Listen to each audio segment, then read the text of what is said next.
देवी भक्तों, अगर आप सच्चे मन से माता रानी को मानते हैं तो इस पवित्र कथा को अंत तक अवश्य सुनिए, क्योंकि माँ ब्रह्मचारिणी की ये अद्भुत कथा बहुत कम लोगों को पता है। ये कथा केवल एक देवी की कहानी नहीं, बल्कि तप, त्याग, धैर्य और अटूट भक्ति की सबसे बड़ी मिसाल है। नवरात्रि के दूसरे दिन भक्त पूरे श्रद्धा भाव से माँ ब्रह्मचारिणी की पूजा करते हैं। माना जाता है कि जो भक्त सच्चे मन से उनकी आराधना करता है, उसके जीवन में धैर्य, साहस, आत्मबल और दृढ़ संकल्प का संचार होता है। लेकिन भक्तों, क्या आप जानते हैं कि माँ ब्रह्मचारिणी ने भगवान शिव को पाने के लिए कैसी कठिन तपस्या की थी?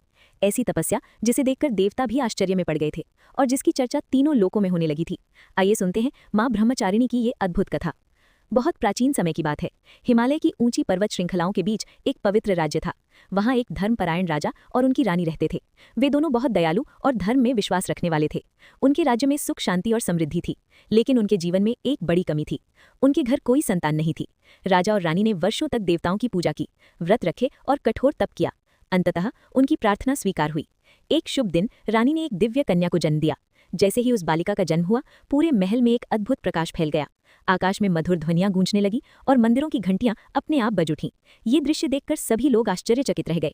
ऋषि मुनियों को बुलाया गया। उन्होंने उस बालिका को देखा और कहा, ये कोई साधारण बालिका नहीं है, ये स्वयं देवी शक्ति का अवतार है। उस दिव्य कन्या का नाम रखा गया पार्वती। लेकिन पार्वती का ये जन्म एक साधारण घटना नहीं थी। इसके पीछे एक पुरानी और रहस्यमयी कहानी छिपी थी। दरअसल इससे पहले देवी ने सती के रूप में जन्म लिया था और उनका विवाह भगवान शिव से हुआ था। देवी सती भगवान शिव से अत्यंत प्रेम करती थी और उनका पूरा जीवन शिव भक्ति में समर्पित था। लेकिन एक दिन एक ऐसी घटना घटी जिसने पूरे संसार को हिला दिया। देवी सती के पिता ने एक विशाल यज्ञ का आयोजन किया।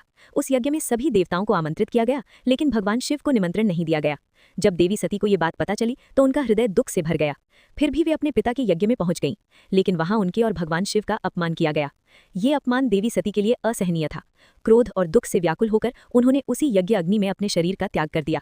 ये घटना इतनी दुखद थी कि भगवान शिव गहरे शोक में डूब गए। संपूर्ण सृष्टि जैसे शोक में डूब गई और देवता भी चिंतित हो उठे। समय बीतता गया। कुछ समय बाद देवी ने फिर से जन्म लिया। इस बार वे हिमालय पर्वत के घर जन्मी और उनका नाम रखा गया पार्वती। बचपन से ही पार्वती का मन भगवान शिव की भक्ति में लगा रहता था। वे अक्सर ध्यान में बैठ जाती और भगवान शिव का स्मरण करती रहती। एक दिन एक महान ऋषि उनके महल में आए। उन्होंने राजा और रानी से कहा, आपकी पुत्री का भाग्य बहुत महान है। एक दिन ये भगवान शिव की अर्धांगिनी बनेंगी। लेकिन भगवान शिव को प्रसन्न करना आसान नहीं है, इसके लिए कठोर तपस्या करनी होगी। ये सुनकर पार्वती ने निश्चय कर लिया कि वे भगवान शिव को पाने के लिए कठोर तपस्या करेंगी। और यहीं से शुरू हुई उनकी महान तपस्या। सबसे पहले उन्होंने केवल फल और फूल खाकर जीवन बिताना शुरू किया। कुछ समय बाद उन्होंने पत्तों पर जीवन बिताना शुरू कर दिया। धीरे धीरे उनकी तपस्या और कठोर होती गई। फिर एक समय ऐसा आया जब उन्होंने भोजन का त्याग कर दिया और केवल जल पर जीवित रहने लगी। वर्ष बीतते गए, उनकी तपस्या और कठिन होती चली गई। अंततः उन्होंने जल का भी त्याग कर दिया और केवल वायु पर ही जीवित रहने लगी। उनकी ये कठोर तपस्या वर्षों तक, फिर दशकों तक और फिर हजारों वर्षों तक चलती रही। देवता, ऋषि और साधक सभी उनकी तपस्या को देखकर आश्चर्य में पड़ गए। कहा जाता है कि उनकी तपस्या से पूरी प्रकृति प्रभावित होने लगी थी। देवताओं ने अंत में भगवान शिव से प्रार्थना की, हे महादेव, देवी की तपस्या अब असाधारण हो चुकी है, कृपया उन्हें दर्शन दें। तब भगवान शिव उनकी अटूट भक्ति से प्रसन्न होकर उनके सामने प्रकट हुए। चारों ओर दिव्य प्रकाश फैल गया और वातावरण पूरी तरह शांत हो गया। भगवान शिव ने कहा, हे देवी, तुम्हारी तपस्या और भक्ति ने मुझे प्रसन्न कर दिया है। मैं तुम्हें अपनी अर्धांगिनी के रूप में स्वीकार करता हूँ। और उसी क्षण पार्वती की हजारों वर्षों की तपस्या सफल हो गई।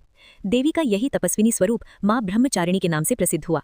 उनके एक हाथ में जपमाला और दूसरे हाथ में कमंडल होता है। जपमाला साधना और भक्ति का। नवरात्रि के दूसरे दिन माँ ब्रह्मचारिणी की पूजा की जाती है। भक्त उन्हें सफेद फूल, धूप, दीप और नैवेद्य अर्पित करते हैं। कहा जाता है कि उनके सच्चे मन से आराधना करने से मानसिक शांति, धैर्य, आत्मबल और कठिनाइयों से लड़ने की शक्ति प्राप्त होती है। इस कथा से हमें ये सीख मिलती है कि जीवन में चाहे कितनी भी कठिनाइयां क्यों न आएं, अगर हमारे भीतर धैर्य, संयम और अटूट विश्वास हो तो कोई भी लक्ष्य असंभव नहीं होता। माँ ब्रह्मचारिणी से यही प्रार्थना है कि वे हम सभी को धैर्य, संयम और आत्मबल का आशीर्वाद दें। जय माँ ब्रह्मचारिणी।